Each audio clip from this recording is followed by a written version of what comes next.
Hey everyone, this is Kieran from MSK Physio, and today's exercise is going to be looking at building some head extension on the neck with a little bit of neck extension as well. It's a bit of a progression from where we've maybe just focused on just that nodding movement, and now we're asking more of the spine to kick in. So being here, looking up, and then actually being able to build the capacity to go further. If this sounds like something that you have trouble with, for example, it's hard for you to look up, then this would be a really good exercise for you.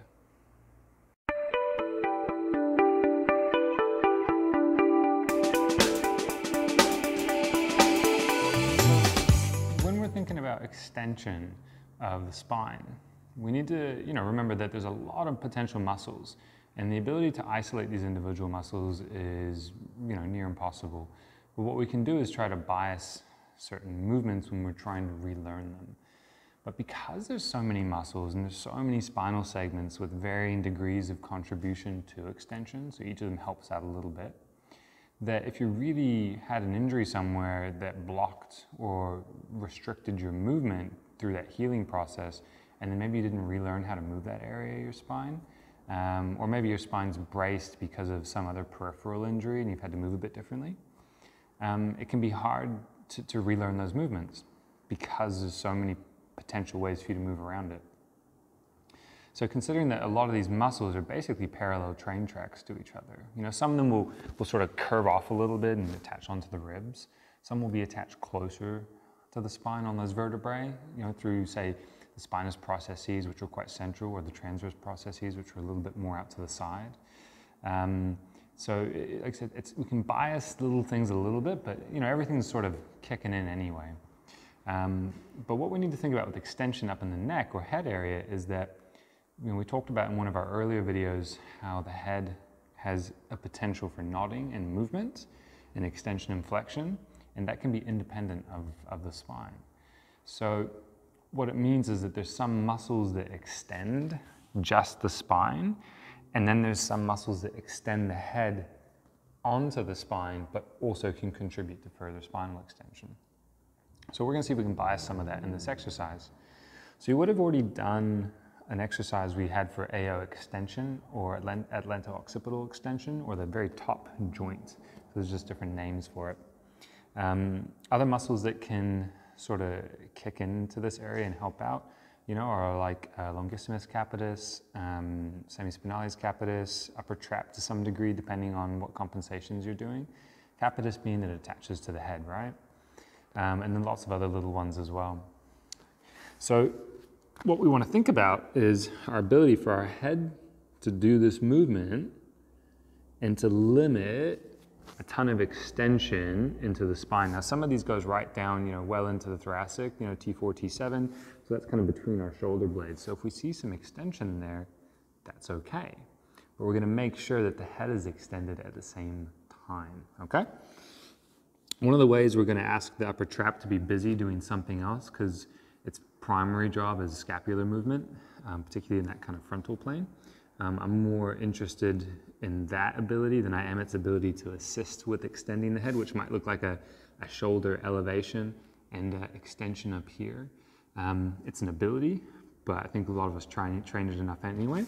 So to get into it, it's going to be down flat like this, and you're going to push your elbows down, similar to some of our other exercise starts, and you're going to start raising yourself up. Now I'm raising myself by pushing down through my elbows, and I'm also doing a little bit of extension in my lumbar spine. So that's okay, we're setting up, right? Now we're going to extend, and I want you to use your eyes to look over to where the wall meets the floor. And then you're going to start moving your eyes up the wall as far as you can go. And then we're going to come back down and just look straight down between your thumbs. And then you're going to go again, looking up, looking up, looking up, using your eyes. Don't worry so much about what am I moving. Just use your eyes to try and look further and further up, up, up.